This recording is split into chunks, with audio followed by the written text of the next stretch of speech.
Hi, everyone. Welcome to Eye to Eye. You know, 1 year after a gunman shot 32 people to death at Virginia Tech, the close-knit campus is still struggling to move forward. Derek Odell, who was wounded in the shooting rampage, recounts the tragic events of that day. So on the morning of April 16th, I started out in Norris Hall, where the second shootings occurred that morning. It seemed like a pretty normal morning, other than a couple of out-of-the-ordinary things. It wasn't until 9:40 that we heard the first gunshots across the hall. We sort of were in the process of determining what those were until he entered our classroom maybe a minute after the first gunshots happened. He came into our classroom and then he started firing at pretty much anybody in our class. I was hit maybe in the first 5 shots or so. I didn't really realize that I'd been shot at first. I saw him pull the trigger, and then I just remember trying to get underneath my desk as quick as I could. So I just remember my arm sort of going numb. At that point, I didn't really feel like worrying about my arm. I just had to get as much distance between him and me as I could. Once he finally killed himself and went down the class, the police sort of came into our hall. We heard them, and they sort of escorted us out of the building.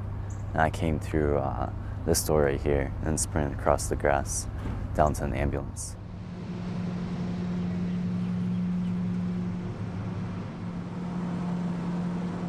The classroom that I was in was elementary German, room 207 in Norris Hall on the 2nd floor. It was that middle classroom right there. There were a total of 13 people in my class that day, and 5 ended up not surviving. Since April 16th, I've been back to this building inside twice. And it's so different now. Like, there's so many new changes. Everything's repainted, all the carpet's torn up.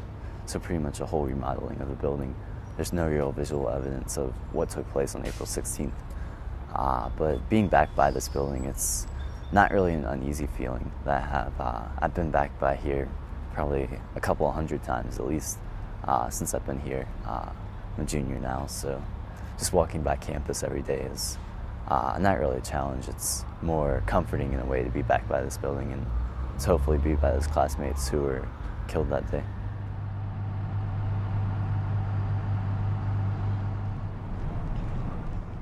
So campus security has changed a little bit. It's more noticeable if you were a student here prior to April 16th.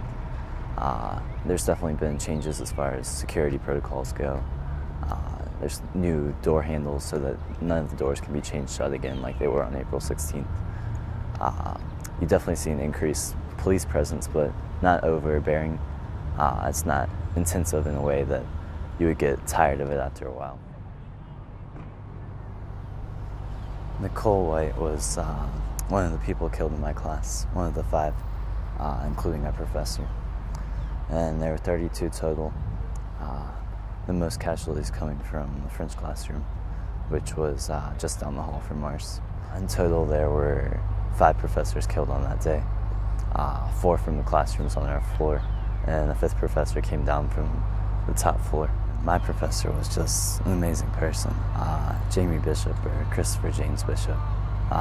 He was just one of those people that you hope to meet in your lifetime, that helps you out with everything in your life and any problems that you might have, and just a really great professor in general.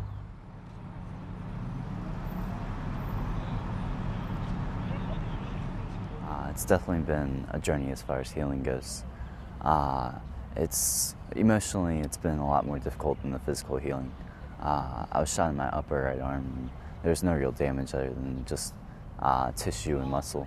As far as emotionally and mentally goes, it's definitely a long process, and hopefully the old cliche that time heals will continue on. We'll see after maybe 5 years whether PTSD or other symptoms of somebody going through as much tragedy and shock as the people here did, how much that develops.